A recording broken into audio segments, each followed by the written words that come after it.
presidente. Buenos días. ¿Qué tal? Bien, muchas gracias. Tiene el micrófono cerrado. No, voy a hablar desde allí. Ah, ¿va usted a hablar desde allí? Sí. Abro el acto, digo unas palabras y ya De acuerdo. continuamos.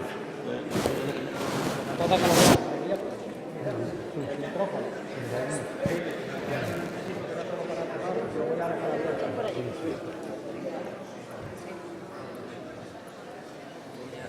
Hola, Víctor. Digo, Julián, buenos días. Hola. ¿Qué tal? ¿Cómo Sí. estás? 1, 2. Igualmente.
Buenos días, señoras y señores, amigas socias y amigos socios de esta casa.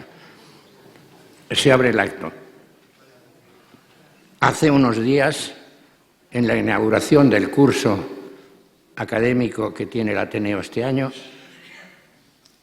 hablaba yo de la mentira, recordando las palabras de Saramago cuando en alguna ocasión calificó a nuestra época como la época de la mentira.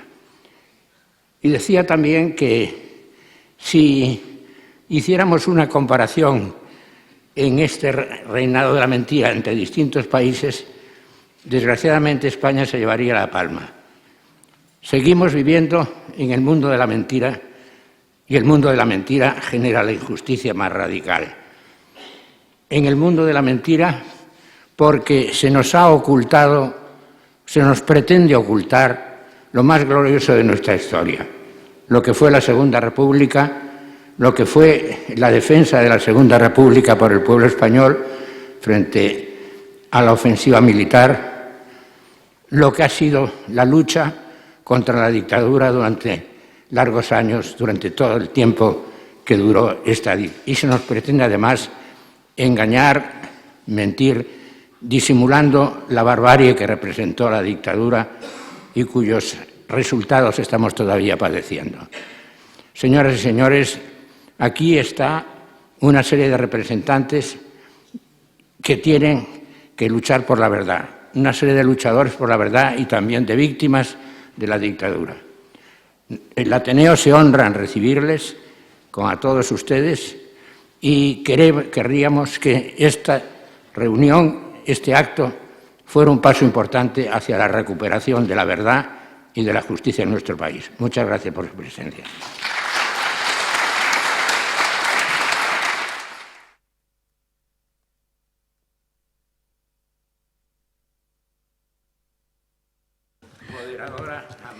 Buenos días a todos. Muchas gracias por venir en esta mañana lluviosa. Gracias a los que habéis venido, gracias al Ateneo, a su presidente Carlos París y sobre todo a la sección de Ciencias Sociales, sin cuya ayuda y colaboración no estaríamos hoy todos aquí. Conocemos todos, o creemos conocer algunos, los crímenes que se cometieron en España en el ámbito de la dictadura franquista. Crímenes que se prolongaron durante casi 40 años y que a día de hoy los responsables de los mismos permanecen impunes. Excepto un intento fallido, no se han investigado estos hechos ni se han enjuiciado a sus responsables. Esta impunidad es lo que conllevó que en el año 2010 un grupo de abogados, entre los que se encuentra Carlos Eslepoy, que nos acompaña aquí hoy, interpusieran una querella en Argentina, querella que fue admitida y que se tramita actualmente. Carlos, al que voy a ceder la palabra inmediatamente, es uno de esos abogados conocidos, no solo en este caso, sino desde siempre, por luchar contra la impunidad, por luchar por la defensa de los derechos fundamentales.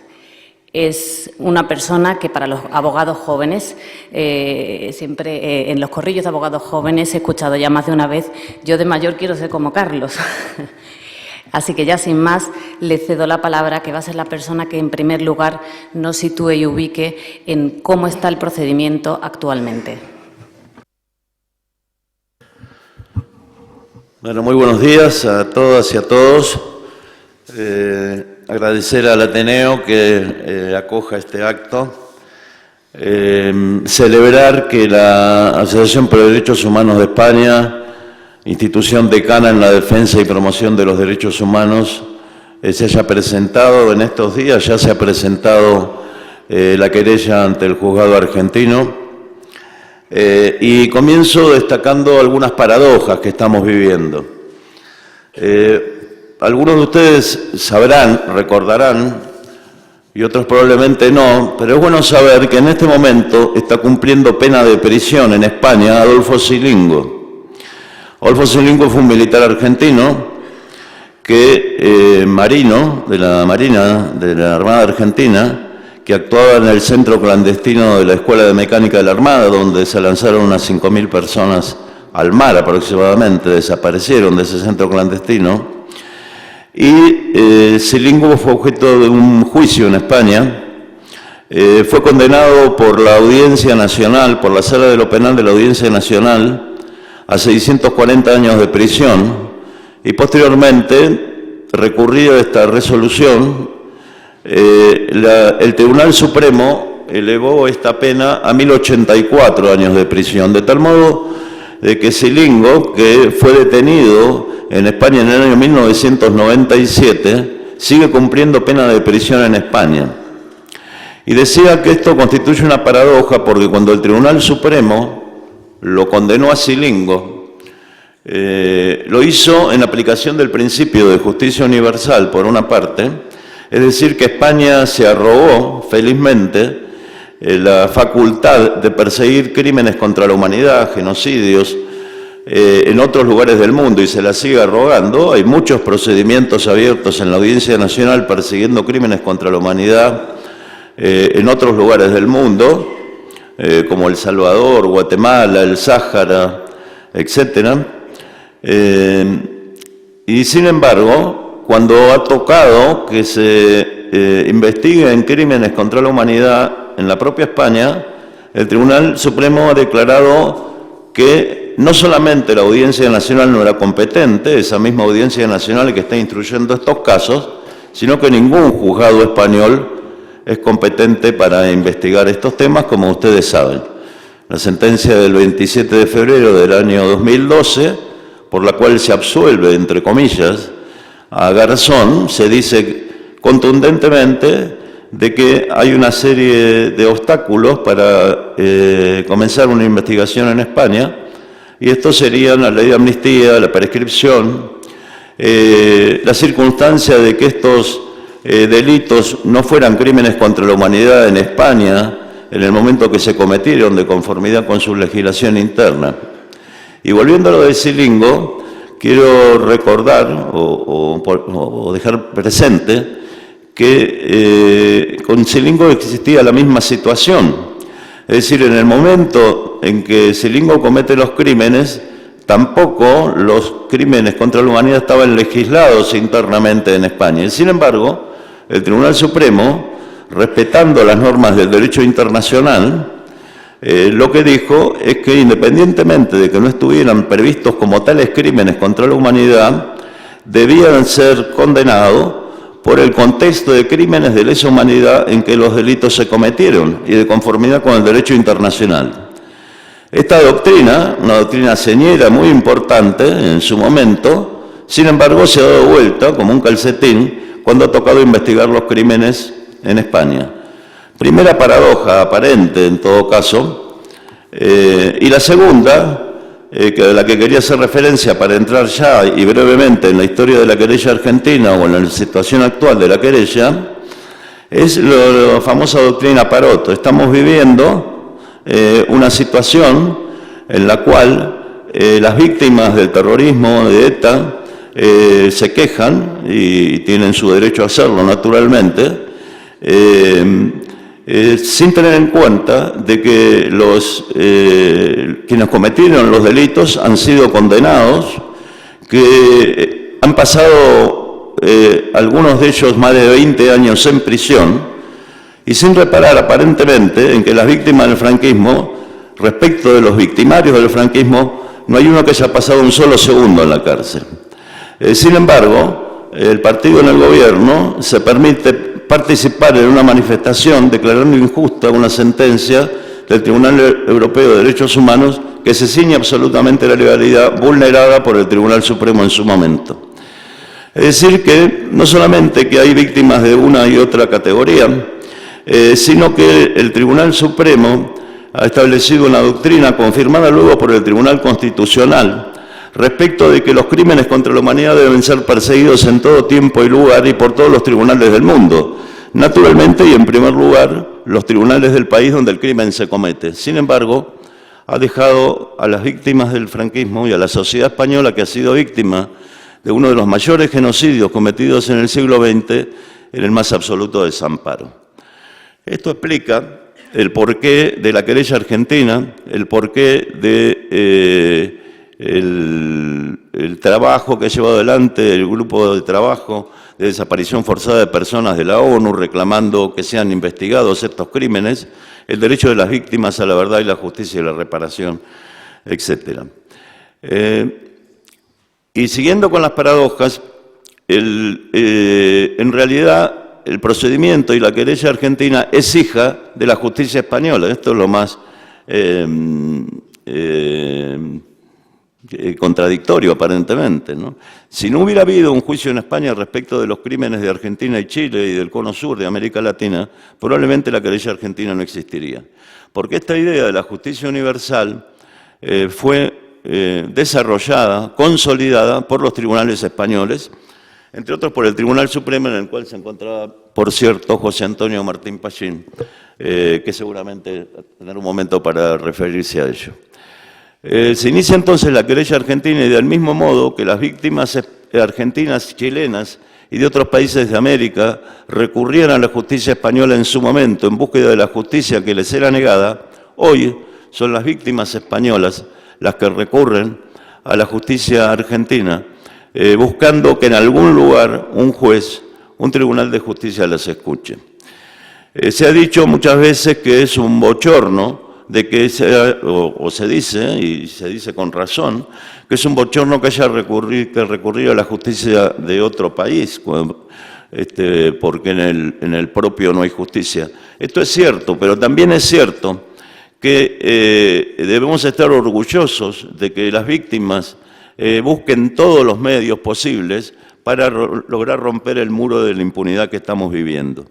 En este sentido está aquí Emilio Silva, la Asociación para la Recuperación de la Memoria Histórica, de la que el expresidente fue la primera asociación querellante en su momento, junto con muchos organismos argentinos de derechos humanos y con algunas personas familiares de españoles víctimas de la represión franquista que viven en Buenos Aires. Posteriormente se han incorporado más de 50 querellantes, hay otros tantos que están por presentar sus demandas, y la querella argentina ha ido dando pasos muy importantes que no voy a tener ocasión de detallar, porque el tiempo que contamos naturalmente es breve para cada uno, pero sí quiero hacer referencia a este último momento que estamos viviendo. Por primera vez se ha imputado y se ha dictado una orden de detención por crímenes contra la humanidad, contra los represores del franquismo. 40 años de dictadura y ya casi 38 de democracia, y jamás se ha imputado por haber cometido crímenes contra la humanidad a un solo responsable del franquismo. De modo de que esta resolución tiene evidentemente una gran relevancia, a la que se suma el hecho de que es una orden internacional que determina de que en cualquier lugar del mundo en que sean encontrados van a ser detenidos y extraditados a Argentina. Nueva paradoja, aparente siempre estas paradojas, porque sabemos los motivos que tienen, el único lugar del mundo donde están protegidos es España. Es decir, que en cualquier lugar que se los encuentre van a ser detenidos, pero en España no solamente no han sido detenidos como correspondía, lamentablemente la ley es muy clara, la ley de extradición pasiva y el tratado de extradición y de asistencia judicial en materia penal entre Argentina y España, en el sentido de que cuando se pide la detención a través de, ya sea a través de Interpol o a través del envío de una solicitud por vía diplomática, lo que corresponde es que las personas sean detenidas por la policía inmediatamente y puestas en un término no mayor de 24 horas a disposición judicial para el juez que esté de guardia, y luego el juez decide ahí si eleva esa detención a prisión provisional o, por el contrario, toma otra medida cautelar, como puede ser la retirada del pasaporte, la custodia policial, etc. En todo caso, para que los que han sido objeto de esta medida queden a disposición de la justicia. Aquí lo que ha ocurrido es que en lugar de actuar la policía, actúa la Fiscalía improcedentemente, opina de que no se los puede detener por la prescripción, la ley de amnistía, y además sostiene de que la resolución llegada a través de Interpol no contiene datos precisos acerca de la identificación del momento en que se produjeron los hechos, las circunstancias de tiempo y lugar, etc. Esto llega un jueves a España, estaba de guardia en ese momento el juez Andreu, y no se sabe por qué, o sí se sabe, no se sabe, pero quizás se sabe. Esto es dilatado durante varios días hasta que entra de guardia un nuevo juez, el juez Pablo Ruz. Y en ese momento, en lugar de proceder esta medida que estaba diciendo, ponerlo a disposición, la Fiscalía opina que no deben ser detenidos por estos motivos y lamentablemente el juez Ruz accede a esto y en lugar de ordenar que sean inmediatamente puestos a su disposición, resuelve comunicar simplemente que 2 de ellos se dijo, pero a Argentina llegó la noticia de ser uno de ellos, uno de los imputados había fallecido. Lamentablemente comenzamos mal con esta situación. Nosotros tuvimos una entrevista con el juez Ruz, le planteamos que aparte a través de Interpol esto iba a llegar por vía diplomática y entonces él dijo que cuando llegara por vía diplomática con la resolución completa de tal modo que no se pudiera alegar de que los hechos estaban insuficientemente establecidos, entonces lo que iba a hacer era dar traslado al fiscal y iba a tomar la resolución que proceda. Desde el día 30 de septiembre, el embajador argentino en España ha enviado al Ministerio de Asuntos Exteriores español la solicitud que ha llegado por vía diplomática de detención en marco de extradición y no sabemos todavía qué ha pasado. Se han presentado escritos, la PDH los ha presentado, pidiendo información acerca de esto. La embajada argentina ha requerido absoluto silencio. Es decir, que nos encontramos en una situación, para sintetizar, en que tanto por parte del gobierno como de la justicia española, no solamente no se quiere hacer justicia respecto de los crímenes cometidos, sino que se quiere impedir que se haga justicia en cualquier lugar y por parte de cualquier persona. Esta situación evidentemente tiene que terminar y va a terminar, no nos cabe duda. Ya hablarán los compañeros que me sigan en el uso de la palabra, del vasto movimiento social que se ha ido generando, de la ganancia enorme que ha habido en estos últimos años, de las múltiples redes que se han creado de apoyo a la querella argentina y de condena al franquismo, cuestión que es absolutamente esencial. Me queda poco tiempo seguramente, Maite, ¿no? Me estoy alargando un poquito, ¿no? Sí, en todo caso lo que quiero decir es que sin movimiento social, sin organización, este tipo de procedimientos no puede seguir adelante. En su momento, cuando se iniciaron las actuaciones en España, fue producto, decía, de que las víctimas argentinas o chilenas venían a España. Golpearon puertas en todos los lugares, iban a las Naciones Unidas, a la Comisión Interamericana de Derechos Humanos, recurrían a Amnistía Internacional, a los distintos organismos internacionales, buscando los lugares en donde se pudiera abrir caminos. Y ahora en España se está generando un proceso muy similar. Se está recurriendo a distintas instancias internacionales o nacionales de otros países para que eso ocurra. Y hay un desarrollo muy grande de plataformas de la Coordinadora de Apoyo a la Querella Argentina, integrado por más de 100 asociaciones. Se han logrado apoyos de ayuntamientos, de parlamentos autonómicos, de apoyo a la querella, más de 100 también.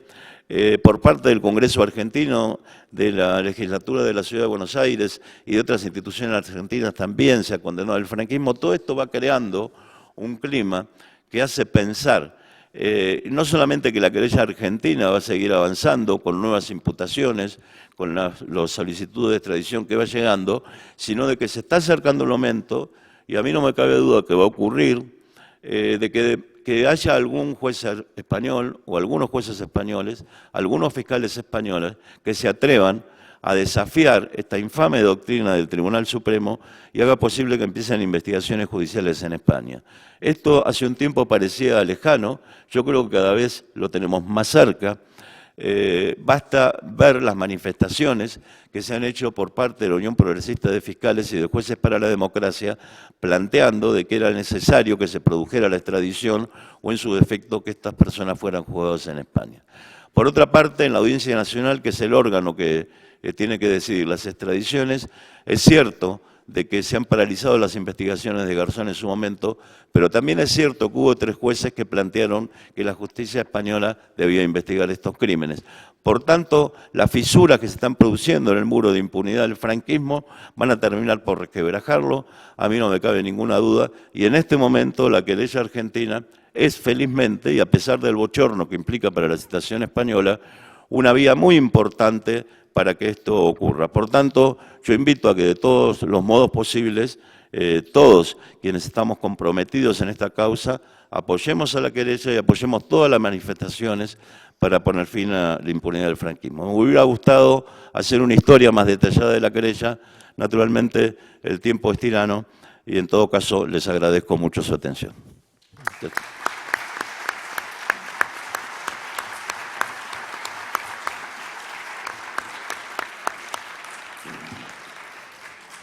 Gracias, Carlos. A continuación, le voy a dar la palabra a Víctor Díaz Cardiel González.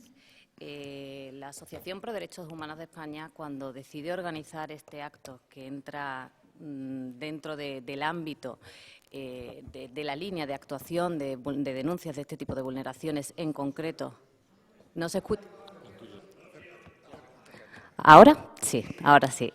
Decía que la Asociación Pro Derechos Humanos de España, en el momento de organizar este acto en el que se enmarca dentro de la línea de actuación que lleva la asociación desde hace muchísimos años de denuncia, en este caso concreto de los crímenes del franquismo, se plantea, además de que se dé la visión judicial y la importancia que ha tenido la querella argentina como vía, como decía Carlos, la lucha contra la impunidad, querella a la que la asociación también se ha adherido y ejerce, es querellante también o co-querellante actualmente, se planteaba la asociación la importancia que tiene de dar la voz a las víctimas, a las personas que realmente sufrieron esas atrocidades y que sean ellos los que nos cuenten, los que nos comenten la parte de sus experiencias que deseen y la importancia que para ellos tienen este proceso en Argentina. Como decía, ahora le voy a ceder la palabra a Víctor Díaz Cardiel González, político del PC que fue detenido por primera vez en el año 1965 y pasó 9 años preso, años en los que sufrió torturas y en los que comentaba previamente a que entráramos aquí. La última vez que a él lo detuvieron fue en diciembre de 1976. Así que, sin más, creo que es mejor que sea el propio Víctor el que nos siga contando su experiencia.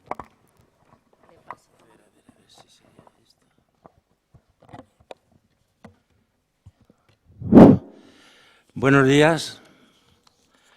Pues lo cierto es que yo lamento que no esté con nosotros y le pido que se recupere rápidamente Marcos Ana, porque esta es la segunda vez que hubiéramos intervenido en un acto de estas características y la primera vez dijimos que sumábamos prácticamente todos los años de la dictadura.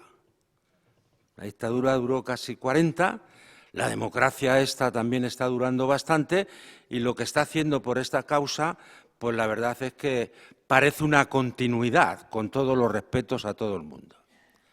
Yo querría, antes de empezar, agradecer a la Asociación Pro Derechos Humanos de España la invitación de estar aquí y decirles que me voy a ceñir a lo que hemos hablado en 2 o 3 ocasiones acerca de dar un testimonio, aunque hay que advertir que dar un testimonio de las detenciones, por ejemplo, María Teresa, la primera vez que me detuvieron fue en 1956. Es una pequeña rectificación, pero nada, para la verdad, ¿no? Entonces, efectivamente, pues hablar de lo que es la tortura y todas esas cosas cuesta trabajo. Resulta más difícil que hablar de otras cosas.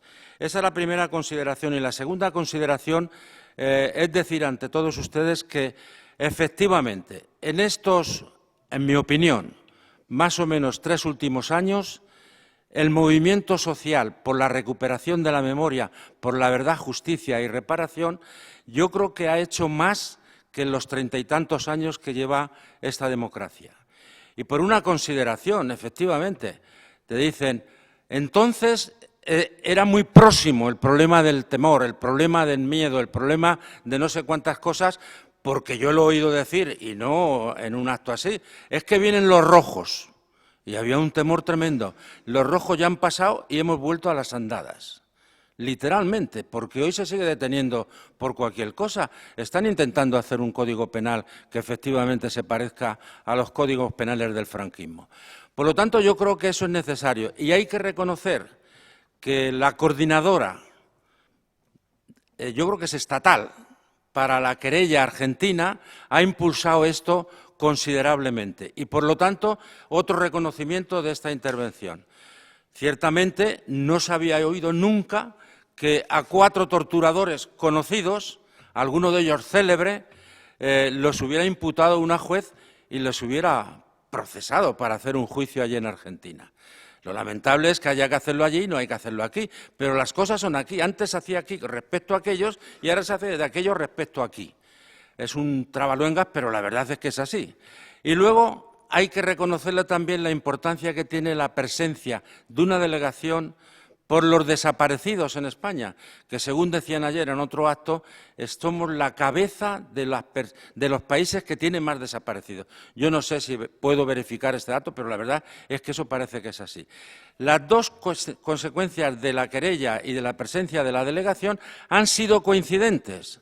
La semana del 19 al 26 de septiembre del mes pasado se da la comunicación de la detención del proceso a estos 4 torturadores y también la presencia de esta delegación en España, que no tiene el carácter ejecutivo de los otros, pero efectivamente es 2 elementos internacionales que contribuyen a que el problema de los vencidos en este país no sea una cosa que ha desaparecido y que en los medios judiciales, pues eso parece como si no existiera en las instituciones de todos signos judiciales. Entonces yo quería hacer este reconocimiento porque en estos 3 años se ha dado un impulso. Luego, con este varapalo serio del Tribunal de Derechos Humanos Internacional en Estrasburgo, yo creo que pone al descubierto las enormes contradicciones que tiene esta sociedad española y posiblemente sea por eso un país pues distinto o diferente, como decía aquel célebre señor. Por lo tanto, yo creo esas 2 cosas y hay que impulsar todo esto porque efectivamente se dan las condiciones para que socialmente haya una marea que se parezca a las verdes, a las blancas, a las negras y a otras, con el objeto de que le saque a este país uno de los problemas democráticos más importantes. Y sin más voy a entrar en el testimonio, que va a ser todo lo breve que soy capaz de decirlo. Lo primero, yo he tenido a lo largo de mi vida 5 detenciones. La primera es en enero del 1956. Y la cosa es porque la brigada político-social de este país ejercía tal control, no sobre las cosas sino la correspondencia que podían tener familias con familias que estaban en el exilio o con familias que habían salido después de la Guerra Civil. A mis padres le interceptan una carta y se presenta la brigada político-social con 4 o 5 elementos allí, a las 3 de la madrugada, como era su costumbre, y mi madre sale a la calle y dice, bueno, a la casa, y dice, oiga, ¿por cuál de los dos pregunta usted? Es que mi padre y yo habíamos tenido la ocurrencia de llamarnos iguales. Nombre, apellidos, etcétera. Y entonces la brigada político-social dice, bien, pues por los dos por uno.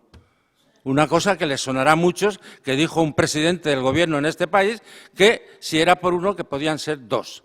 Y eso había ocurrido en 1956. Había intentado informar a mi madre, porque la prensa era como era en esa época, de los sucesos de Hungría. Y los sucesos de Hungría le costó que detuvieran a su marido y a su hijo. La segunda detención es en abril del 65. Esta fue, francamente, pues más dura, porque fue una irrupción, un atropello, en todos los sentidos de la palabra, de la famosa brigada político-social. Y a mí me constan en el registro y en la declaración de los vecinos de que me han detenido, me constan los nombres de 7 miembros de la brigada político-social con un inspector jefe que se llamaba Gelaber y que luego fue jefe de la policía en el País Vasco para combatir al terrorismo. Bueno, aquello fue un atropello. Yo no abrí la puerta, no había orden judicial de ninguna de las maneras, y hasta incluso en el testificado pues dicen que habían abierto a las 2 y resulta que firman que a las 4 cuando terminan el proceso de modificar y de detenerme, etcétera, etcétera. Todo aquello pues llevó a que hubiera un escándalo, que iban a detener a un ladrón que había asaltado un banco, y yo salí, vivía en la calle José Barbastre, en Ventas, y yo salí a decir por los balcones que yo no era un ladrón, que yo era un militante comunista y que lo único que me dedicaba a trabajar en una fábrica y que me venían a detener porque estábamos organizando manifestaciones. Pues me detuvieron y, como consecuencia, luego la tercera detención fue en diciembre de 1973, con el proceso del 1001 y la voladura del señor Carrero. La cuarta fue en noviembre de 1975, con el fallecimiento ya y aquella larga enfermedad del general Franco, y la quinta fue en diciembre de 1976. Todo esto es una anomalía porque ya iba a haber elecciones y tal, pero en el 76, en diciembre. Bueno, no lo leo bien aquí, no lo veo. Fui procesado por el Juzgado Especial del Tribunal de Orden Público el 4 de abril del 65 por asociación ilícita y propaganda ilegal, sumario número 71 de 1975. En 1973, ante el mismo juzgado, sumario número 980, y el 1 de noviembre de 1975, y por el sumario 2693. Fui encarcelado en la prisión de Carabanchel, Madrid, en sus siguientes accesiones. Una, del 9 de abril de 1965, condenado a 13 años y 2 meses, encarcelado el 23 del 7 de 1972, habiendo cumplido 7 años con 3 meses y 15 días en prisión. El 13 del 12 del 73, al 11 del 7 del 74, habiendo cumplido 6 meses y 29 días.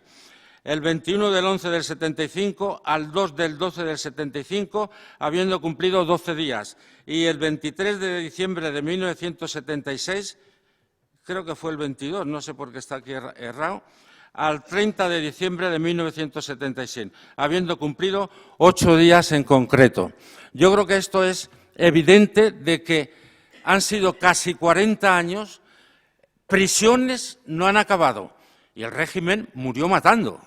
En 1975, estando en Carabanchel, juzgaron y afusilaron y dieron garrote vil también en el 74 a Puig Santiz, y en 1975 a 3 chicos, eran 3 chicos jóvenes, Humberto, yo no me acuerdo de todos los nombres ahora, y los fusilaron en Hoyo de Manzanares y a otros 2 los fusilaron en Barcelona.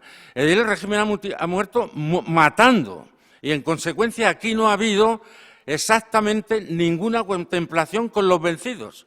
Y parece que no existimos o que no existe, aunque yo creo que está adquiriendo ahora un momento de auge que no habíamos tenido en todo el proceso democrático. A la vista de todo esto, ciertamente, pues no hay por qué sino sentir alegría, sentir satisfacción que se sucedan estas cosas con la querella y que se sucedan estas cosas con la visita. Y más ahora con la llamada doctrina Parot, que bueno, uno se queda absolutamente alobado, sin tener muchas nociones de derecho, que una persona que cumple 26 años de condena y la modificación era que cumpliera 30 y resulta que, bueno, pero si ha pasado 26 años de condena, pues no ha cumplido eso. Eso no es impunidad. Lo que es impunidad es lo otro. Lo que es impunidad es que haya 100 y pico mil personas en cunetas y que no se les reconozca, y la justicia española y el Poder Civil no reconozcan de que levanten las fosas y se reconozca que están allí enterradas. Eso sí que es impunidad. Y es impunidad que estés todos los años. Eso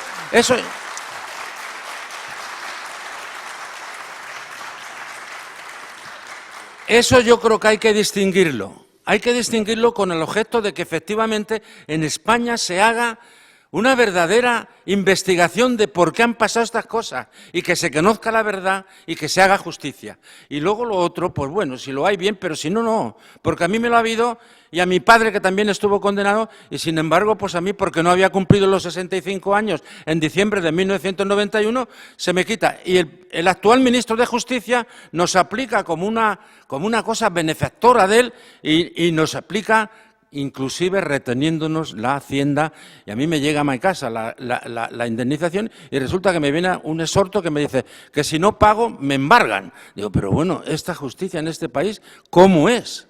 Desde luego es que es increíble, pero yo creo que lo que tiene que dar claro es que no hay impunidad en estos casos y sí hay impunidad con los vencidos y con los de la dictadura franquista. Y nada más, muchas gracias. Y decir que estoy absolutamente de acuerdo con este texto que ha hecho la Asociación de Derechos Humanos en España, porque me parece que brevemente refleja muy bien lo que ha pasado en todos estos años en el país. Muchas gracias y buenos días.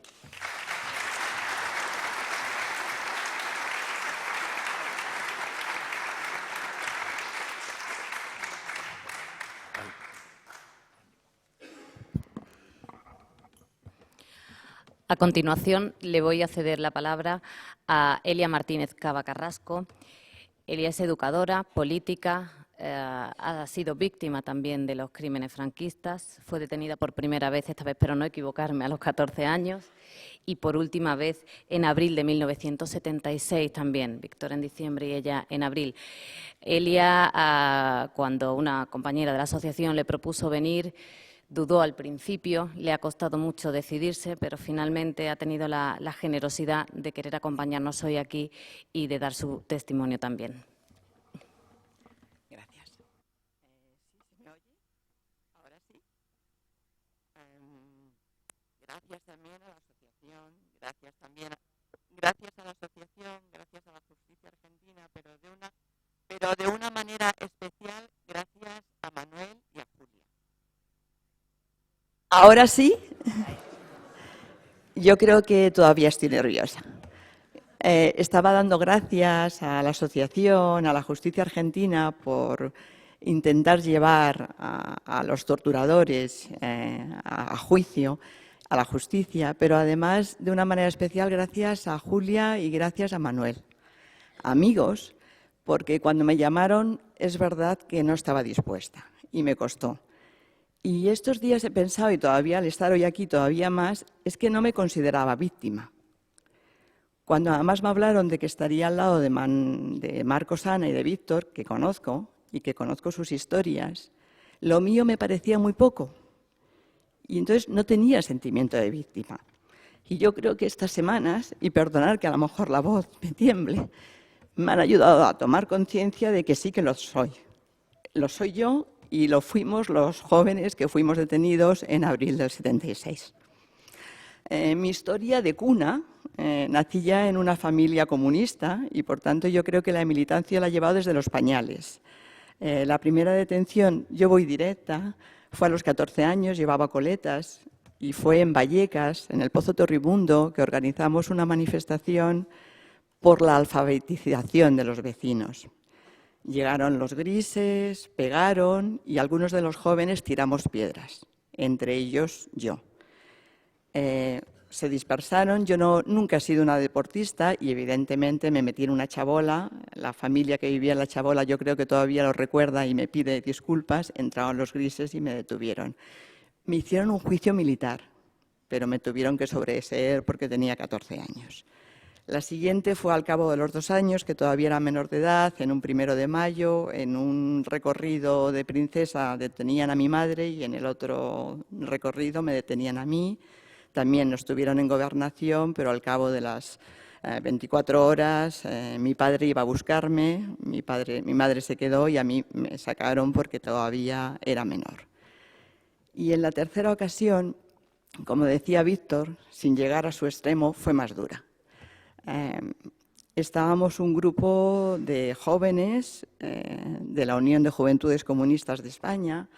Estábamos intentando organizar lo que tendría que haber sido la cuarta conferencia, pero el partido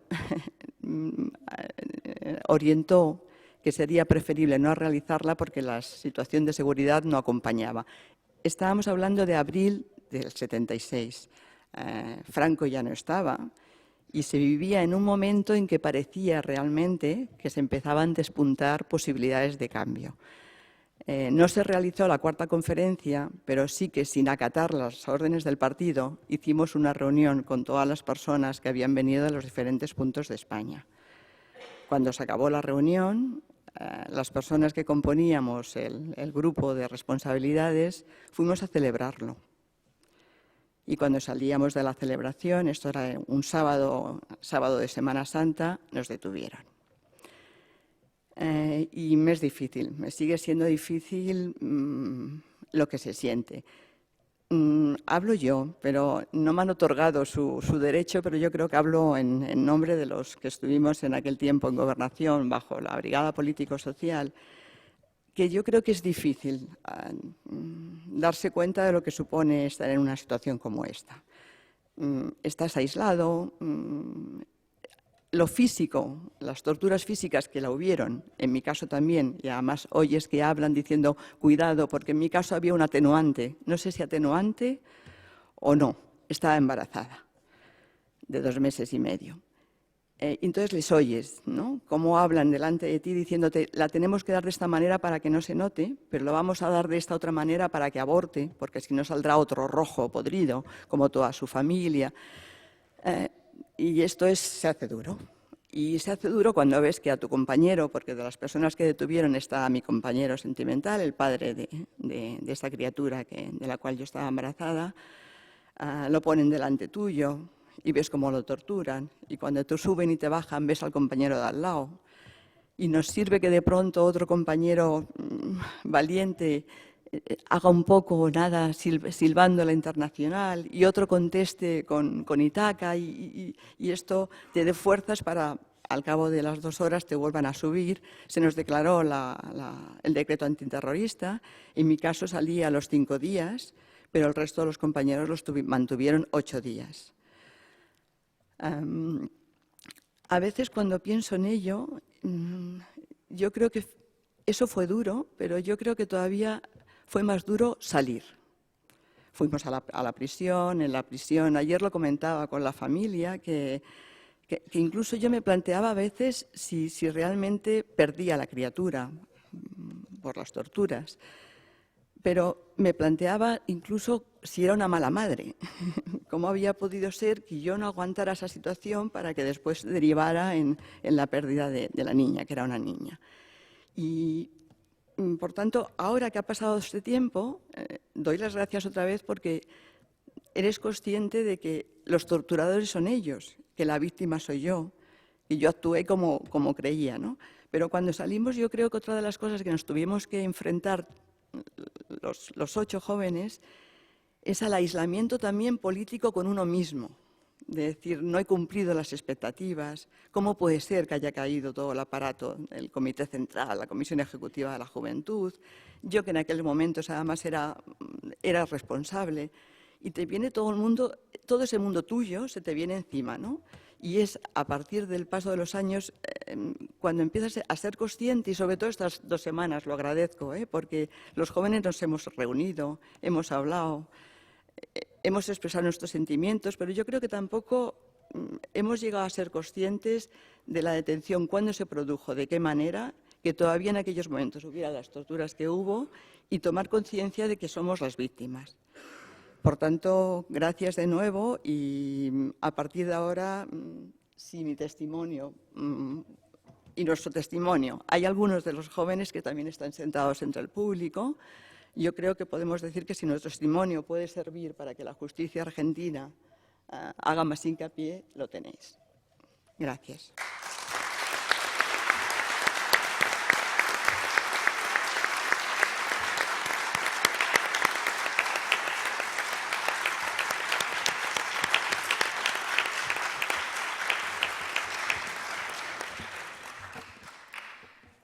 La próxima persona en intervenir va a ser Emilio Silva. Emilio, como ha dicho Carlos, es presidente de la Asociación por la Recuperación de la Memoria Histórica, la primera asociación que se personó también, nos adhirió a la querella como coquerellante a la querella argentina. Y Emilio es víctima también. Emilio ha tenido que buscar durante años las fosas en las que se encontraba un familiar directo suyo, su abuelo, que finalmente encontró en León. Así que, sin más, Emilio, cuando quieras. Bueno, muchas gracias al Ateneo, porque como están los tiempos, es un lugar donde se puede resistir, y muchas gracias a la asociación por personarse aquí. Yo soy nieto de un desaparecido en la provincia de León, bisnieto de un desaparecido en la provincia de Lugo, que todavía no sé dónde está, junto al que asesinaron a mi bisabuelo junto a un hijo, que eran de un pueblo que se llama Horta, cerca de Becerra, en la provincia de Lugo. Y pertenezco a una asociación que desde hace años está buscando desaparecidos de forma científica. Ya se hicieron exhumaciones en los años 70, pero bueno, eran familiares que iban con sus picos y sus palas a hacer algo tan natural como darles una sepultura digna a sus seres queridos.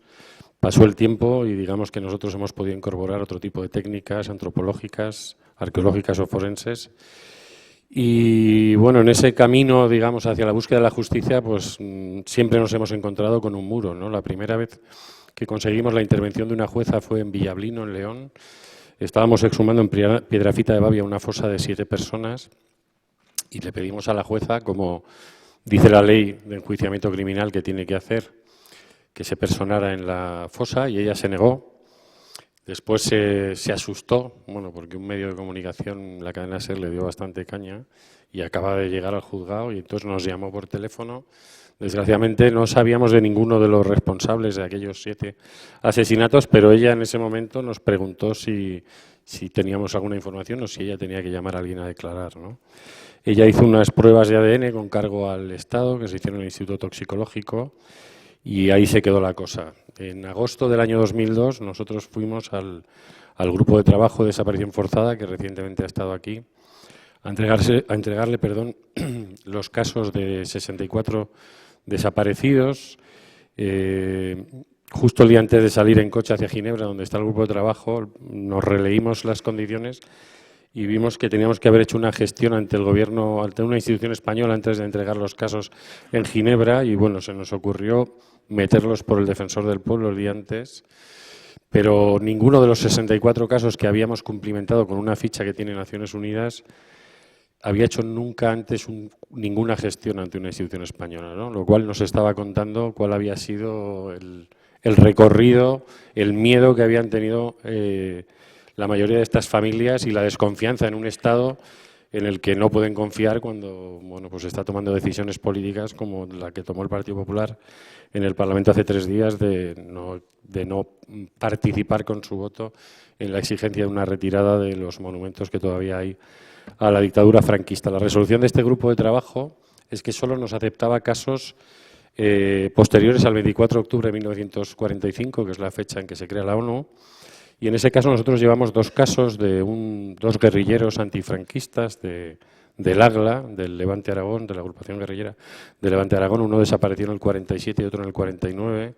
Pero el gobierno español, en ese momento con mayoría absoluta de José María Aznar, pues la respuesta que dio al grupo de trabajo fue de uno de ellos, que había sido juzgado el 1 de enero de 1970. ¿no? Yo era muy pequeño entonces, pero igual Martín Ballín me puede decir si los días de Año Nuevo en este país alguna vez se ha celebrado un juicio. Con lo cual el Gobierno, pues de alguna manera, se estaba burlando de una institución que pertenece al Alto Comisionado de Derechos Humanos de Naciones Unidas, ¿no? En ese mismo tiempo nosotros le pedimos ayuda para buscar a los desaparecidos al Gobierno de Aznar y la respuesta de Aznar era que la sociedad española había decidido mirar hacia el futuro, pero mientras nos decía eso, su Ministerio de Defensa estaba gastando dinero en una fundación alemana que se llama Volksbund, que cuida los cementerios del Frente Soviético donde están muchos de los muertos de la División Azul, ¿no? Entonces, mientras había un pasado al que no se podía mirar desde las instituciones del Estado, había un pasado en el que se estaba operando y con dinero, ¿no? Que es un comportamiento habitual de amplios sectores de la derecha española como la Iglesia, ¿no? Ha hecho hace 2 semanas y en el año 2007 las mayores beatificaciones que ha habido en la historia de la Iglesia Católica, y en el año 2006 publicó un documento que está en su página web, que son algo así como consideraciones morales sobre la situación actual de España, en la que decía que había que dejar el pasado en paz porque este país ya se había reconciliado en la transición. Desde esa respuesta del grupo de trabajo, que entre otras cosas hizo que España apareciera por primera vez en el informe que esta institución hace cada año, ¿no? Y que donde esos casos que no se resuelven aparecen pendientes, nosotros hemos puesto decenas de denuncias cuando aparece una fosa. Ahora mismo estamos buscando una fosa en Alcalá del Valle, un pueblo de la provincia de Cádiz, donde buscamos a 3 hombres y 3 mujeres. Ayer aparecieron varios casquillos de bala del año 1935, de una fábrica de Sevilla, con lo cual espero que esté cerca. Pero cuando aparecen restos humanos con signos de violencia, lo que hacemos es ir a un juzgado a denunciarlo, y la ley dice que inmediatamente el juez tiene que personarse allí, porque no sabe si es un crimen que ha prescrito, si es un caso de violencia de género de hace 8 años que alguien dijo los meto donde los de la guerra, o el caso que sea. Su obligación es tomar directamente información. Es difícil, además, el argumento de que este tipo de crímenes, si hubieran ocurrido de forma individual, prescriben a los 20 años, ¿no? Pero desde un juzgado es imposible datar esos restos humanos, por poner un ejemplo, aunque estos crímenes ocurrieron de forma masiva en el plazo de 3 meses como una operación bien orquestada de erradicar un grupo social que iba a ser el que iba a resistir contra la dictadura, ¿no? Todas esas denuncias, que la mayoría de ellas no han tenido respuesta, digamos, se chocaron con la ley de la memoria histórica, ¿no? El primer borrador que hizo el gobierno de Zapatero de la ley de la memoria histórica ni siquiera decía la palabra dictadura franquista. Fue presentado el 28 de julio del año 2008, justo antes de que se fuera todo el mundo de vacaciones, que en general a los gobiernos les gusta tomar o presentar ciertas medidas en esos días, y ni siquiera sabías de qué país se estaba hablando, ¿no? Lo cual asustó a muchas asociaciones, viendo que era un texto extremadamente light, por decirlo así, ¿no? Incluso el actual presidente de Alemania, Joachim Gauck, que se reunió con la comisión que hizo la ley, que es un hombre que dirigía una fundación muy importante en Alemania sobre temas que tenían que ver con la memoria, tuvo una fuerte discusión con la comisión del gobierno porque consideraba que la ley era totalmente blanda, por decirlo así. Eso asustó a varias asociaciones que el 14 de diciembre del año 2006 presentan en la Audiencia Nacional una denuncia que cae en el juzgado número 5, del que era titular Baltasar Garzón. Y pasan 2 años y en septiembre ya se anuncia que Garzón ha pedido cierta información, pero el 16 de octubre del año 2008, que es el mismo día que hizo el auto del caso de Pinochet, 10 años antes, en el año 1998, es el mismo día que asesinaron a mi abuelo en un pueblo del Bierzo, Garzón se declara competente para investigar estos crímenes. Y bueno, pues ya hemos visto cómo, en cierto modo, los 2 grandes partidos se pusieron de acuerdo para acabar con él, por decirlo así, ¿no? Y es otra demostración de que vivimos en un país donde no hemos recuperado la legalidad, ¿no? Porque todavía lo ilegal sigue siendo lo que parece legal o lo que disfruta del poder para ser legal, ¿no? En mayo del año 2009, por un montón de operaciones que ocurren dentro del Tribunal Supremo, se admite a trámite la querella de manos limpias y es cuando nos llevamos otro susto. En ese momento había una jueza, Tania Chico, que trabajaba en el juzgado de Benavente, en la provincia de Zamora, que iba a hacer una exhumación, la única que se ha hecho tutelada y, digamos, que dirigida desde un juzgado, y cuando ella vio que admitían a trámite la querella contra Garzón, pues estuvo a punto de echarse atrás, porque ella pensaba que si un juez como Garzón, donde hay un montón de ojos mirando, podía ser, digamos, atacado, habían metido ese tipo de querella contra él, que iba a ser de una jueza en la provincia de Zamora, ¿no? Por suerte, ella no se echó para atrás y unos días después hizo esta primera exhumación, tutelada desde el juzgado, en la que hizo algo muy importante. Mañana vamos a ver cómo se nos manifiesta el partido que gobierna, ¿no? Con ese eslogan que han elegido, que es hacia un final con vencedores y vencidos, ¿no? Que es muy curioso y daría para una tesis doctoral el lenguaje que han elegido para esa pancarta, ¿no? Pero esa jueza, porque el alcalde fue muy desagradable con las familias de esos desaparecidos, y delante de ellos llamó al alcalde del pueblo y le exigió que se disculpara, ¿no? Que fue para mí un acto, bueno, una disculpa no repara cosas, repara algo simbólicamente, pero el hecho de que el Poder Judicial, por decirlo así, local, estuviera exigiéndole a la política de ese pueblo un gesto y un respeto hacia esas víctimas, pues es algo que se debería, digamos, producir a nivel macro. El susto de manos limpias lo que hizo fue empezar a preparar el caso de Argentina, ¿no? Yo conozco a Carlos Eslepoy desde antes de estar en esto de la memoria. Ya habíamos hablado hace años de esa posibilidad, ¿no? Porque yo le conocía cuando eran aquí los juicios hacia Argentina. Y bueno, pues a menudo hablábamos, ¿no?, de que la justicia llegue de donde pueda llegar, ¿no? Y en ese caso, en principio elegimos el caso de Darío Rivas. Es un hombre que, no sé, debe tener 93 o 94 años, hijo de un alcalde de un pueblo de Lugo, Castro de Rey, que había sido asesinado allí por un grupo de falangistas. Elegimos el caso porque era un caso de desaparición y porque nos parecía interesante también, uno, que Darío vive en Buenos Aires, y dos, que era un representante político, ¿no? Tenía un añadido, digamos, de un perfil en el que en muchos de los pueblos que hemos exhumado, desde el año 2000 hasta este año, se han exhumado 6.300 personas en todo el territorio del Estado, y en muchos casos lo que hemos sacado de las fosas son corporaciones municipales, ¿no? Que era algo bastante común, ¿no? Entonces decidimos que este caso, luego se sumó Inés García Holgado, que es otra persona que vive en Buenos Aires, que tiene dos familiares desaparecidos, uno creo que es en Extremadura y otro en Astorga, en León. Y el 14 de abril, que fue, creo, una decisión de Carlos, el presentar la querella en ese día, ¿no?, por hacer algo simbólico que le diera un añadido, pues la querella se presenta y están, bueno, pues rodeando a Darío Rivas y a Inés García Holgado montones de organismos de derechos humanos argentinos. Estaba Pérez Esquivel, el premio Nobel argentino.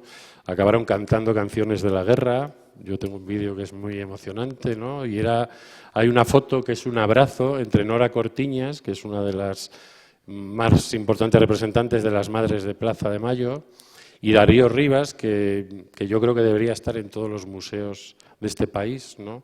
Porque dentro de toda esta historia está ese viaje de ida y vuelta, de los exilios, de las represiones, de los refugios que han podido aparecer aquí y allí, e incluso algunos de los abogados que forman parte de la causa en Argentina son alumnos de profesores de Derecho que se escaparon de la represión franquista, ¿no?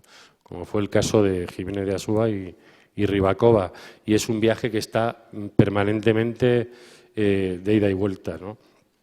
Lo que abre la querella argentina yo creo que es bueno, un proceso menos controlable para el gobierno, ¿no?, por decirlo así, aunque evidentemente la política está jugando sus bazas. Hace unos meses iban a declarar varias víctimas en la Embajada Argentina y hicieron una maniobra, el Ministerio de Asuntos Exteriores, aludiendo a un tratado de finales del siglo XIX que dice algo así como que si Argentina le solicita en suelo español algún tipo de actuación judicial a España, tiene que ser por vía del Ministerio de Asuntos Exteriores, ¿no? Lo que yo no sé es si eso es terminar con los tratados diplomáticos que dicen que las embajadas son suelo de los países que las ocupan, ¿no? Y por lo tanto eso no iba a ocurrir en suelo español, ¿no? Lo mismo ha pasado con el tema de Billy el Niño, al que se puede decir que el Estado español está protegiendo, ¿no? Mientras maneja ese doble discurso con el tema, por ejemplo, de la sentencia y de la manifestación que va a haber mañana. Y lo que yo creo que sí está ocurriendo es un cambio social en la percepción de muchas cosas que han ocurrido y de muchas cosas que no han ocurrido en este país, de cuánta gente se ha muerto mordiéndose la lengua, ¿no? Como el testimonio que acaba de hablar, ¿no? De alguien que no se ha sentido agredida cuando la legalidad eran ellos y la legalidad lo siguen siendo ellos, y es algo que hay que construir, ¿no? Porque yo creo que una de las cosas para las que debe servir todo este proceso es para que la historia de personas como ellas estén en los libros de historia, para que mi hija no se le oculte cuál es la historia de su país, que bueno, en sus libros llega, pues utilizan expresiones como en el año 2008 mi hija estudiaba quinto de primaria, y cuando su libro de texto hablaba de las primeras elecciones democráticas, que fueron el 19 de noviembre, que invito al Ateneo a hacer una fiesta ese día, de 1933, donde por primera vez en unas elecciones generales votaron hombres y mujeres con sufragio universal, el libro de mi hija, de la editorial Santillana, decía, ocurrió hace más o menos 75 años, ¿no? Más o menos será para Atapuerca, pero no para una fecha que ocurrió en la Segunda República y que es una forma de restarle historia a este país y de quitarle méritos a un proceso político que vivimos en los años 30 y que ya fue nuestra transición a la democracia. Muchas gracias.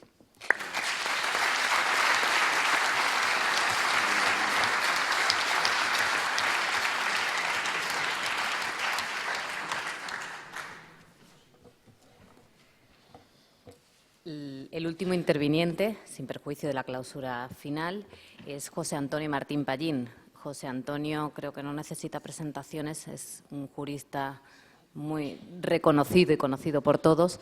Es magistrado emérito del Tribunal Supremo. Emilio.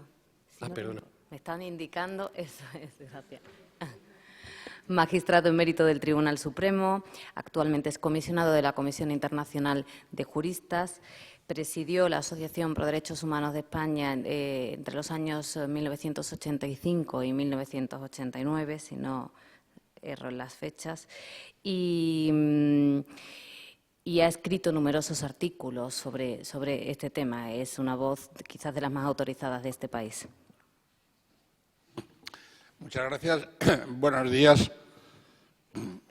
Los juristas tenemos la tentación de teorizar y cuando uno se enfrenta a la realidad, a los testimonios de Víctor, de Elia y a lo que nos ha contado Emilio de su familia, recupera el sentido común y piensa que el derecho no sirve para nada si no es capaz de restituir a esas historias la dignidad y la justicia. Mientras comenzaba hablando Carlos París y Carlos Eslepoy, me vino a la memoria una serie de circunstancias y vicisitudes personales que les voy a contar porque pueden estar en relación con lo que ha vivido este país y con lo que está viviendo. Por un azar, yo estuve por primera vez en Argentina, esto no sé si te lo he contado, Carlos, el mismo día que se entregaba el informe Sábato. Ese día pisé por primera vez Buenos Aires. En otra ocasión, en Atenas, asistí al estreno mundial de la versión musical del Canto General de Neruda, y Mikis Theodorakis nos explicó a los asistentes que esto se había gestado en unas conversaciones entre él y Neruda en París y que la idea era celebrarlo en Santiago de Chile para pedir la libertad de Grecia, que estaba bajo la dictadura de los coroneles. Las circunstancias históricas hizo que se cambiasen totalmente los papeles. A Chile llegó Pinochet y los coroneles cayeron. Y dijo entonces, lo estamos celebrando en Grecia para pedir la libertad de Chile. Viví muy de cerca todas las vicisitudes seguí muy de cerca todas las vicisitudes del golpe de Estado en Argentina, y es asombrosa la similitud de lenguaje que utilizan los militares argentinos, tomando prestadas muchas de las consignas y eslogan de los golpistas españoles, algunas casi literalmente. De tal manera que alguien escribió que un golpe de Estado es exactamente igual a orillas del Manzanares que a orillas del Río de la Plata. El golpe de Estado tenía como misión, pues, desmantelar todo lo que podría un país o un pueblo construir con su libre decisión y sustituirlo por el autoritarismo. Sin embargo, el golpe de Estado en España tiene una especial connotación que se produce en unas circunstancias históricas de todos conocidas, cuando estaba emergiendo, ya había emergido, el nacionalsocialismo en Alemania, el fascismo en Italia, existía un frente popular en Francia, etcétera, etcétera, y una república, la primera, el primer sistema político, la primera constitución española, la de 1931, que dice que la soberanía reside en el pueblo español. Yo repito que ahora, cuando se ha celebrado el 200 aniversario de la Constitución de Cádiz, fue un avance en su tiempo, pero nunca reconoció la soberanía del pueblo español ni las 7 o 8 constituciones posteriores hasta la de 1931. Por tanto, una de las tareas que pesan todavía sobre la sociedad española y sobre los políticos españoles es la búsqueda de la legitimidad democrática. Y la búsqueda de la legitimidad democrática solo se puede encontrar enlazando con la Segunda República y adjurando de ese conciliábulo reconciliatorio entre la dictadura y los demócratas, que le llaman transición.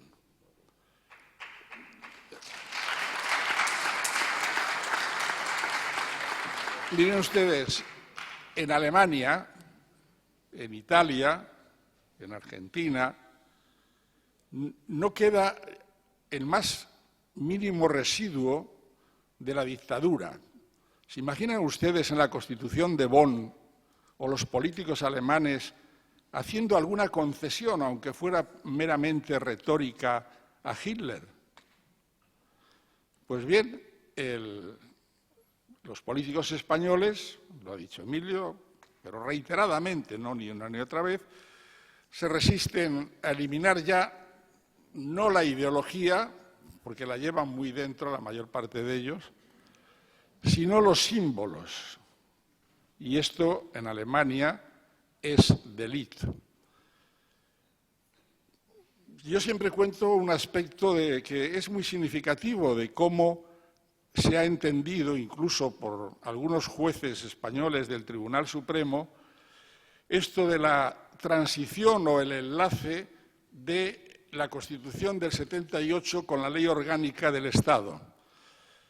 En un recurso de revisión que pedía una nulidad de un Consejo de Guerra, la Sala Quinta del Tribunal Supremo, los que no lo sepan, la Sala Quinta es la sala de lo militar y ver los aspectos derivados de las sanciones militares, y no sé por qué, bueno, creo que sí sé por qué, le adjudicaron la revisión de las nulidades de los consejos de guerra.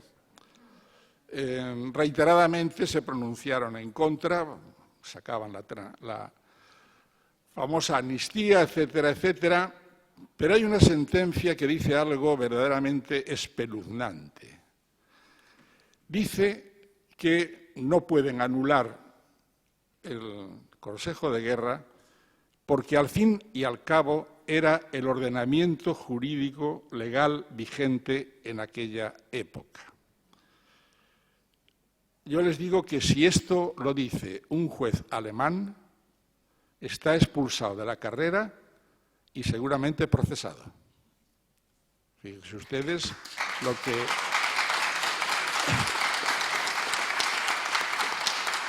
lo que supone esta magnífica transición que nos quieren vender. Y afortunadamente, no tengo nada personal contra él, incluso me lo encuentro por la calle algunas veces, está jubilado y disfruta de su jubilación, cosa que me parece muy bien. Tenemos además una serie de instrumentos internacionales que ponen de relieve que esto no es una postura de lo que llaman determinados sectores del Tea Party, los rencorosos, sectarios, entre paréntesis, yo soy hijo de un militar golpista y viví muy bien la posguerra. No, simplemente lo que queremos es que el país sepa reconocer su historia, ordenarla y saber convivir. Una cosa es la reconciliación y otra cosa es la convivencia. Yo estaría en contra de aquel que no supiese convivir, pero la reconciliación es algo que pertenece a los sentimientos personales y, por tanto, que cada uno lo administre como quiera. No tengo yo, en este caso, ningún problema de reconciliarme con nadie. Pero para aquellos que dicen que todos tuvieron la culpa, que aquello fue una cosa entre hermanos y que había que salvar la esencia del pueblo, de la esencia de España, lo mismo que dijeron algunos militares argentinos, pues les recuerdo que la ONU, en 1946, la Asamblea General de Naciones Unidas, dice textualmente, establece una condena al régimen de Franco, aupado a un poder mediante un golpe de Estado auspiciado por la Alemania nazi y por la Italia fascista. No sé cuántos países tendría entonces la Asamblea General, pero pongamos que 100 países pensando eso. Bueno, aquí somos inasequibles. Al desaliento porque también un tribunal acaba de fallar por 17-0 que hemos violado el artículo 5 del Convenio Europeo y hay algunos que dicen que los que están equivocados son los 17 y que el 0 es el que tiene razón, ¿no? Entonces, pues estarían equivocados seguramente los componentes de la Asamblea General de Naciones Unidas. Pero ya sabemos que, en fin, la conspiración judeo-masónica, etcétera, y esto fue al calor de la terminación de la Segunda Guerra Mundial. Pero claro, después seguimos avanzando y resulta que entramos en el Consejo de Europa, ya estamos en los años 70, y la Asamblea Parlamentaria del Consejo de Europa, no unánimemente, pero abrumadoramente, de forma abrumadoramente mayoritaria, condena al régimen de Franco y le pide al gobierno español que haga un acto especial de condena y de conmemoración y de reparación a las víctimas. Y le pide algo que está en relación con lo que decía Emilio. Por ejemplo, que ponga en el Valle de los Caídos, no se pronuncia la Asamblea Parlamentaria sobre qué hay que hacer con el Valle de los Caídos, pero dice que pongan una placa, como está en la puerta de Auschwitz, diciendo que todo esto fue construido por el trabajo forzado de personas que fueron condenadas por sus ideas políticas. Pues bien, no se ha cumplido, no tiene nada de extraño porque tampoco hemos cumplido la ley de la memoria histórica, como vamos a cumplir una resolución de la Asamblea General del Consejo de Europa formado por 47 países que a saber de dónde habrán salido y que no tendrán razón frente a nuestros argumentos incontestables. Pero es que seguimos con las mismas y resulta que se nos ocurre entrar en la Unión Europea. Y claro, durante muchos años el Parlamento Europeo fue una especie de balneario para vivir esplendorosamente, pero ahora, desde que entraron los verdes y determinados movimientos de izquierdas, pues el Parlamento Europeo ha empezado a estimularse y llegan a un acuerdo también mayoritario, con el voto, por supuesto, en contra del Grupo Popular Europeo, de la condena al franquismo. Y ya van 3. Entonces, no insistan ustedes en la tesis de la equidistancia y de que todos fuimos iguales y de que han pasado 70 años, si el Parlamento Europeo está ahí, al lado. Váyanse, una parte de él está en Estrasburgo con la doctrina Parot, pero bueno, al lado de la doctrina Parot. En definitiva, los males que nos aquejan en este momento y que hacen que sea difícil conseguir la aplicación de la jurisdicción universal a los crímenes del franquismo, pues tienen su explicación en una mayoría, así es, hay que resignarse, de un partido político al que le vota una gran mayoría de españoles y que piensa lo que está manifestando reiteradamente sobre el franquismo o sobre la doctrina Parot. Aquí también he vivido, me refería antes a vicisitudes históricas extranjeras, pero aquí también he vivido en primera persona pues todo lo que ha hecho referencia Carlos Eslepoy. El caso Chilingo, algunos casos de China, del Tíbet y Falun Gong, la secta Falun Gong, y fundamentalmente también el caso de Guatemala. Pues bien, ya se ha referido a la condena y además a un Tribunal Supremo, que yo pues, ya estaba dentro, sorprendentemente eleva la pena y seguramente le están aplicando la doctrina Parot en cuanto a la liquidación de condenas. Espero que ahora pues, rectifiquen y que le apliquen la resolución del Tribunal Europeo. Pero lo más significativo es lo que sucedió en el caso de Guatemala. En el caso de Guatemala se produce una votación, éramos 15, 8 a favor de que no teníamos jurisdicción por una razón verdaderamente, yo no sé cómo calificarla, lo voy a ahorrar, diciendo que ya en Guatemala estaban investigando los hechos. Ahora sí, ahora en este momento ya los están investigando, pero esto es de hace 2 años. En aquel momento no había nadie que lo investigase.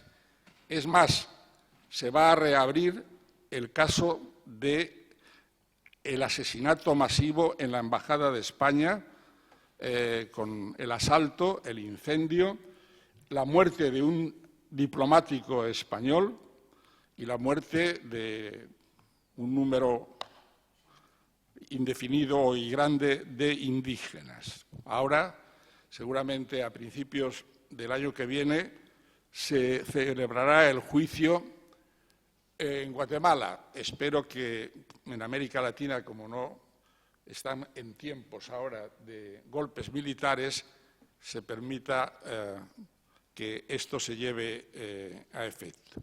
Y en el caso de Guatemala, los 7 que quedamos en minoría, pues recurrieron al Tribunal Constitucional y el Tribunal Constitucional nos dio la razón a los 7.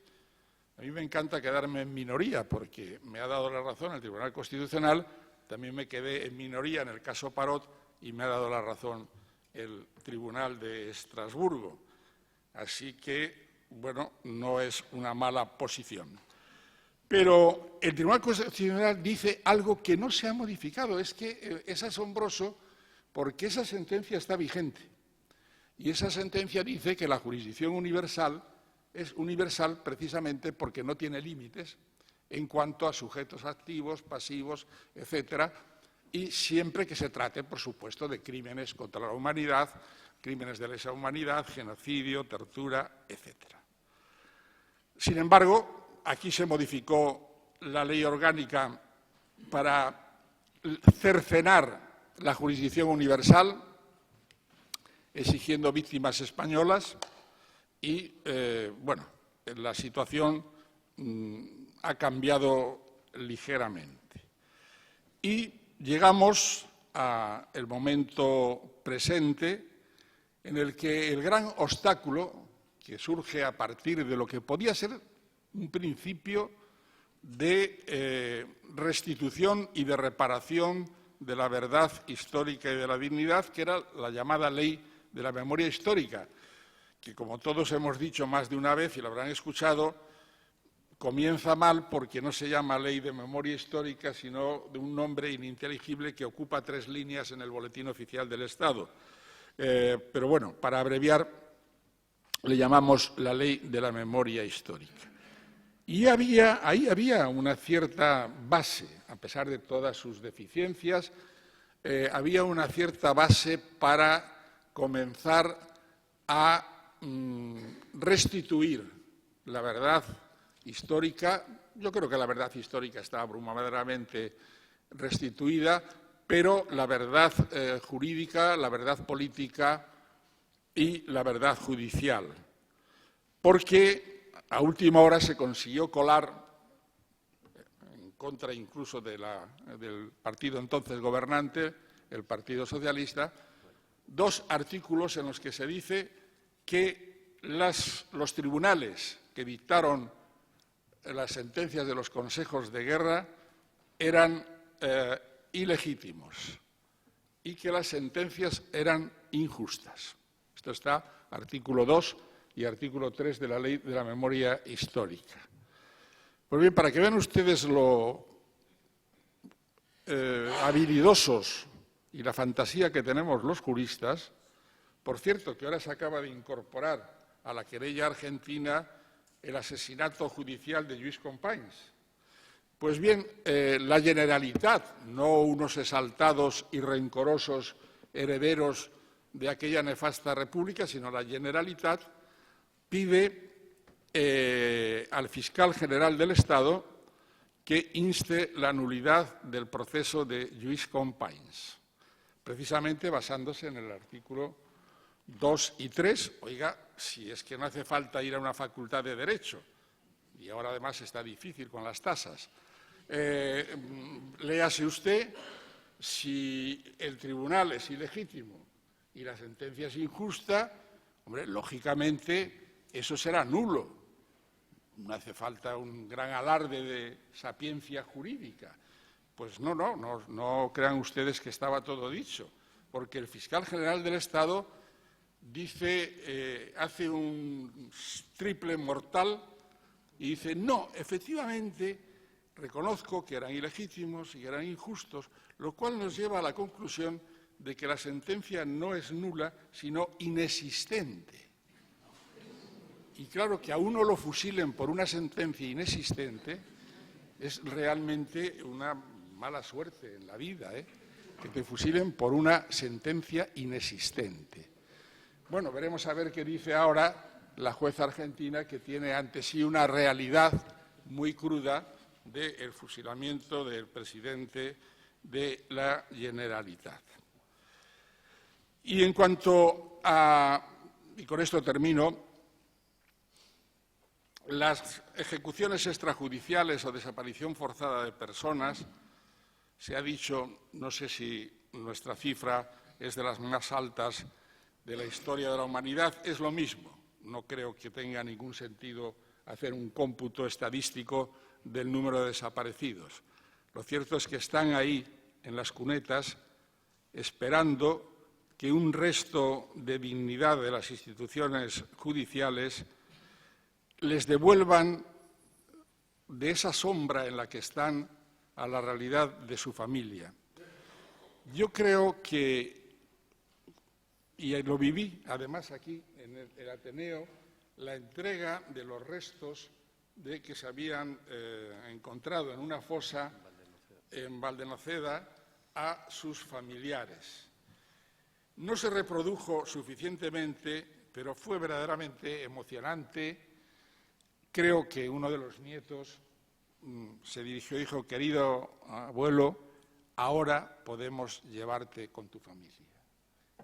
No dijo más, y no sentía más, y nadie quiere más que eso, que se restituya la justicia y la dignidad.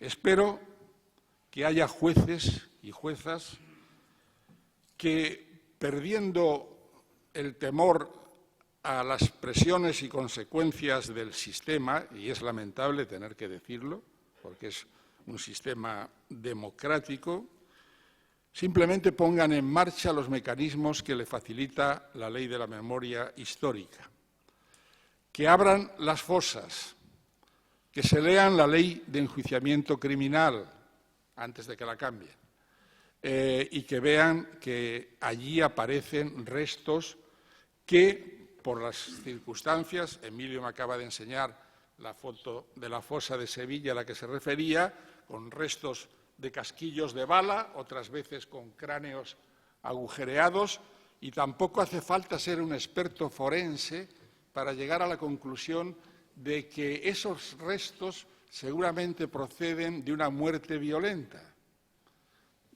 No creo que sea muy difícil llegar a esa conclusión. Pues bien, señor juez, señora jueza, cójase usted la ley vigente y vaya allí. Abra la fosa con el forense, extraiga los restos. Ahora, afortunadamente, tiene usted a su disposición unos medios técnicos de arqueología forense y unos medios científicos de identificación que no existían en 1882, que es cuando esta ley entró en vigor, y seguramente pueden ustedes averiguar la identidad de esas personas. La identidad de los autores, bueno, si viven, pues se les identifica. No creo yo que sea útil para nadie que si esas personas con cerca de 90 años se les descubre, nadie pretenda que vayan a prisión, por lo menos yo no lo pretendo. Simplemente que ellos sean el reflejo ante las nuevas generaciones de la verdad judicial y de la verdad histórica que muchos contamos, y que lo vean en carne y hueso. Aquí está, como vimos el otro día, el nazi que participó en la matanza de las fosas areatinas en Roma. Por cierto, que nadie quiere hacerse cargo de su cadáver, y han tenido que vergonzantemente enterrarlo. El día que en este país esto se produzca, habremos recuperado no solamente nuestra dignidad, sino algo que tan obsesivamente preocupa a nuestros políticos en este momento, que es la marca España. Ustedes no saben qué papel estamos haciendo ante los organismos internacionales. Después de lo que sucedió ayer con el presidente del Gobierno de la Nación, criticando una sentencia de un tribunal internacional al que España, como país democrático, o sea, Franco, por supuesto, ni se le pasó por la cabeza firmar el Convenio Europeo de Derechos Humanos y Libertades Fundamentales, pero es que no lo hubieran dejado. Como no dejaron, como echaron a los coroneles griegos, Grecia lo había firmado, pero el Consejo de Europa echó a los griegos cuando la dictadura de los coroneles. Y por tanto causa asombro en la comunidad internacional, y les puedo decir que frecuento los organismos internacionales, dice, ¿qué país son ustedes que todavía mantienen estas posturas? Un pacto internacional que nace en Roma en 1950 y que dice textualmente en el preámbulo que el olvido y la falta de respeto a los derechos humanos ha sido una de las causas de la tragedia que acaba de vivir Europa. Por tanto, deberíamos estar orgullosos de pertenecer a ese sistema. Y debíamos, hay unas sentencias que gustarán más, otras que gustarán menos, Les encantó, por cierto, la sentencia de la ilegalización de Herri Batasuna. Pero claro, aquí la opinión varía según el contenido de las sentencias. Y esta sentencia forma parte de ese cuerpo de doctrina y de cultura democrática que un país tiene que demostrar. Y esa cultura democrática no la ha demostrado, lamentablemente, cuando ha estado aquí hace unos días el Grupo de Trabajo de Naciones Unidas sobre desaparición forzada de personas. El día 4 de noviembre, y asistiré a la primera sesión, comienza en Ginebra ya la elaboración del informe definitivo que se hará público el año que viene, seguramente, porque en Naciones Unidas las cosas las llevan con mucha pausa y moderación. Vamos a ver lo que se comenta, lo que comentan los dos que estuvieron aquí sobre el comportamiento de las autoridades españolas. Ya no digo que fuese antidemocrática, fue maleducado. Y esto es también otro valor que añadir a la marca España. Esperemos, y con esto termino, que algún día no muy lejano, el tiempo para estas cosas no pasa, tampoco puede servir la argucia que muchos utilizan, bien pensantes, de que, hombre, hay otras prioridades, la crisis. El profesor Carlos París, que es profesor de ética, se puede combinar perfectamente la ética con la austeridad. No son incompatibles, creo yo. Y, por tanto, se puede recuperar, se puede luchar por restituir la dignidad y la justicia a las víctimas del franquismo y rescatar a los desaparecidos, porque esto es una tarea prioritaria, que a lo mejor, sorprendentemente, nos ayuda a que la comunidad internacional cambie su opinión sobre España y a lo mejor contribuya indirectamente a que mejoremos en otros aspectos materiales tan necesarios como la recuperación de los puestos de trabajo para que la economía suba, etcétera, etcétera. Muchas gracias por su presencia un sábado lluvioso de esta mañana. Seguiremos, no hay que cejar, ya están puestos los pilares, ya están puestas, la maquinaria está en marcha y a lo mejor algún día ustedes leerán en el periódico que un tal, no me acordaré cómo se llama, un tal Billy el Niño ha sido detenido en el aeropuerto de Guatemala cuando iba a hacerse cargo de las sustanciosas ganancias que tiene con sus industrias de seguridad en los países de América Latina. Eso será una buena noticia.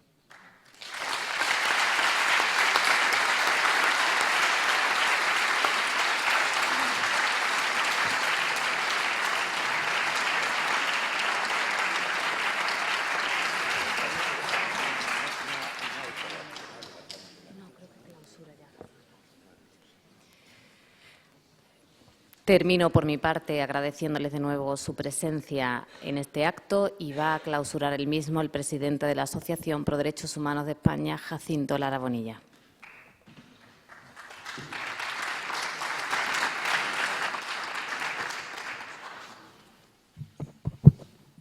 No sé si se me escucha. Sí. Buenos días a todos. Quiero agradecer a todos los asistentes su presencia en este acto público organizado por la Asociación Pro Derechos Humanos de España en colaboración con la sección de Ciencias Sociales del Ateneo de Madrid. También quiero agradecer todas las muestras de apoyo que hemos tenido en relación con este acto y que nos han manifestado muchas personas y organizaciones que no han podido finalmente acompañarnos, entre ellas la Fundación Cibes. Nuestro agradecimiento igualmente a todos y cada uno de los intervinientes en este acto. A Carlos París, presidente del Ateneo, muchísimas gracias por facilitar una vez más a nuestra asociación el que hayamos podido celebrar este acto y, asimismo, por su participación activa en el mismo. Gracias también, por supuesto, a José Antonio Martín Pallín y a Carlos Eslepoy por sus respectivas intervenciones y su compromiso con la asociación. Y, cómo no, muchísimas gracias a Víctor Díaz Cardiel, a Elia Martínez Cava y a Emilio Silva, porque sus testimonios son esenciales para comprender la magnitud y la gravedad de los crímenes franquistas. A ellos especialmente, además, hay que agradecer su presencia aquí, porque para cualquier víctima de la represión supone un esfuerzo muy notable recordar y narrar hechos que les ocasionaron tanto dolor, tal y como hemos podido todos comprobar. En relación con los crímenes cometidos durante la dictadura franquista, las obligaciones del Estado respecto a las víctimas pueden resumirse en justicia, verdad, reparaciones y reforma institucional. Pues bien, el Estado español, como ya ha sido puesto de manifiesto en este acto, el Estado español no ha cumplido con ninguna de dichas obligaciones, que además le impone el derecho internacional penal y el derecho internacional de derechos humanos, que, por cierto, aunque a algunos de nuestros gobernantes y a algunos de nuestros jueces así les parezca, no constituyen en ningún caso cuerpos normativos extraños a nuestro ordenamiento jurídico. Pues eso sí, el Estado, además, se afana en ratificar sucesivamente convenios y tratados internacionales en esta materia, que se incorporan de esta forma a nuestro ordenamiento jurídico para luego no aplicarlos. De hecho, uno de los últimos instrumentos ratificados por España ha sido la Convención Internacional para la Protección de todas las personas contra las desapariciones forzadas, como, cuando ya ha sido destacado también igualmente en este acto, nuestro país mantiene, como consecuencia de la represión franquista, a más de 100.000 personas desaparecidas. Así, a las víctimas de la represión franquista se les ha negado el acceso a la jurisdicción penal, no han tenido ningún tipo de reconocimiento por parte del Estado, al contrario, han sido sistemáticamente ignoradas. Incluso los jueces, como también se ha puesto de manifiesto en este acto, incluso los jueces se han negado a personarse en las exhumaciones y a investigar los hechos que habían originado dichas muertes violentas. Además, han sido y son reiteradas las agresiones que las víctimas sufren con la celebración de actos de exaltación de la dictadura franquista. La impunidad de los crímenes cometidos durante la dictadura franquista, bien se califiquen como genocidio, bien se califiquen como crímenes de lesa humanidad, suponen la mayor aberración jurídica, ética y moral que nuestro Estado y nuestra sociedad no puede consentir ni puede tolerar. En definitiva, ninguna democracia, y tampoco la nuestra, puede amparar la impunidad de los autores de violaciones de derechos humanos, tal y como está sucediendo y aconteciendo en nuestro país. Y es que los incumplimientos en materia de derechos humanos por parte del Estado español son clamorosos y tenemos que calificar su actuación y sus graves omisiones como muy deficiente en este ámbito, lo que nos hace convivir en el marco de una democracia de muy baja calidad. Pero además, si nuestro país hubiera sido permeable a introducir en nuestro sistema educativo la adecuada formación en derechos humanos, estamos convencidos que situaciones como las que son objeto de denuncia por medio de este acto no se hubiesen producido bajo ningún concepto.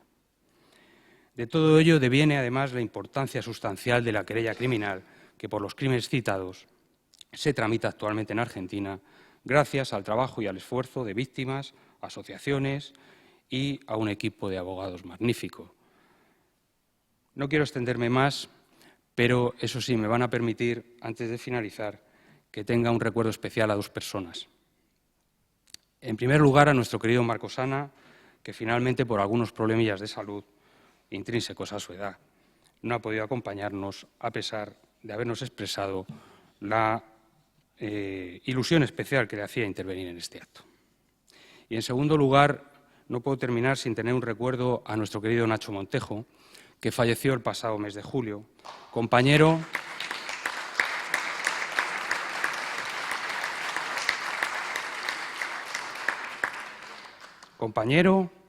amigo, abogado laboralista infatigable en la defensa de los derechos de los trabajadores.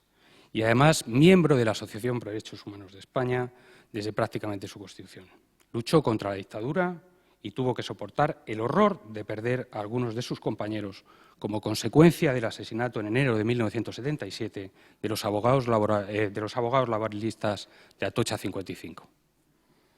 Por último, indicarles que, como no puede ser de otra forma, nuestra asociación continúa con su actividad dirigida a la defensa, promoción y divulgación de los derechos humanos, y a tal efecto hemos organizado también unas jornadas de educación en derechos humanos que se celebrarán los días 13 y 14 de noviembre en la Facultad de Ciencias de la Documentación de la Universidad Complutense de Madrid.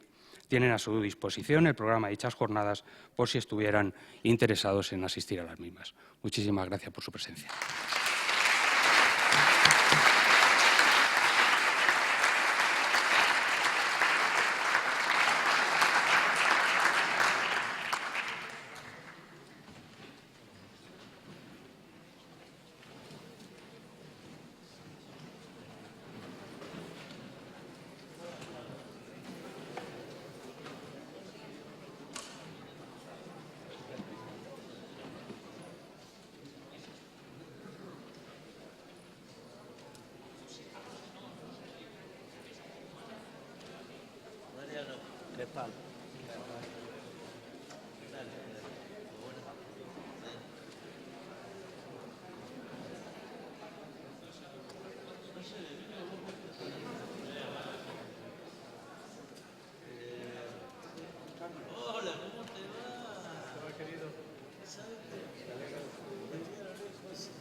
decidido tener un fondo permanente, que no queremos bajar de ese fondo para secretaria, por gastos, estos 2 meses, por ejemplo, hemos decidido que no nos vamos a repartir a pensar de lo que venga este mes de noviembre y diciembre.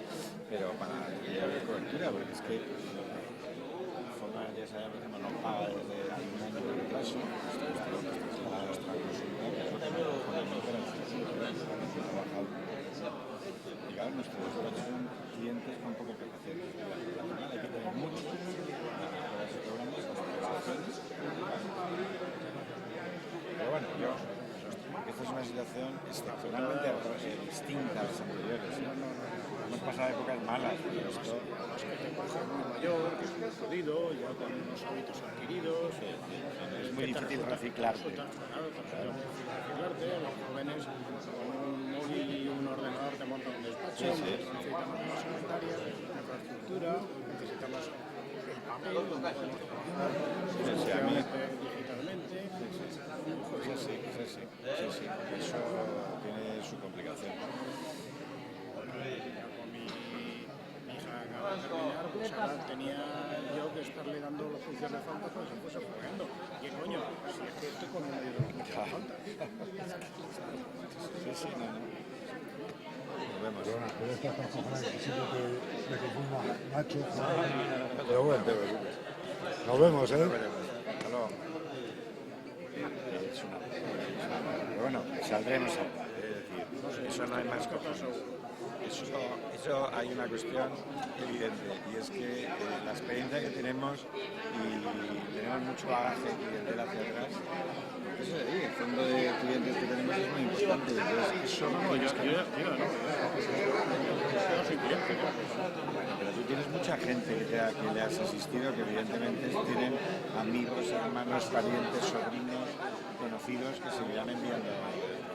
Lo que pasa es que de vez en cuando hay que recordarse. Entonces, de vez en cuando hay que hacer un pequeño esfuerzo. Nosotros cada X tiempo hacemos un mailing, no hay más cojones, y le facilitamos la movilidad para evitar que la gente piense. Entonces, mandamos un mailing que es un huevo, es un trabajo de la hostia. Pero ahora, como la informática nos permite que hay una parte del mailing que lo puedes mandar por correo electrónico, porque ya vas cogiendo los correos de todos los clientes. Y luego los que ya no tienen correo electrónico les mandamos cartas. Felicitación navideña, y además con un tarjetón, con la foto de la gente del despacho, de verdad, influye. O sea, cada vez que mandas el mailing, lo hacemos cada 4 o cada 5 años, es increíble el efecto también que tiene. La gente que llama y que te dice, oye, por cierto, había perdido, pero me he llegado a través de tal. Y empieza la consulta otra vez a activarse. Parece una tontería, pero hay que hacerlo. Te gastas algo de dinero, pero merece la pena.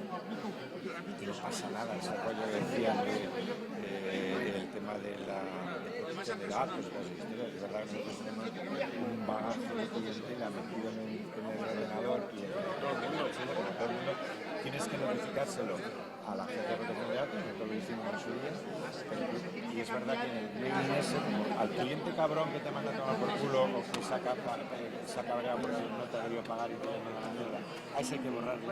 Ese no les borró y le llega la carta, entonces se cabrea. ¿Qué tal? Muy bien, me ha encantado. Pues a ver si vamos abriendo espacios. Yo creo que esto de la docencia para uno se nos va a ayudar un poco.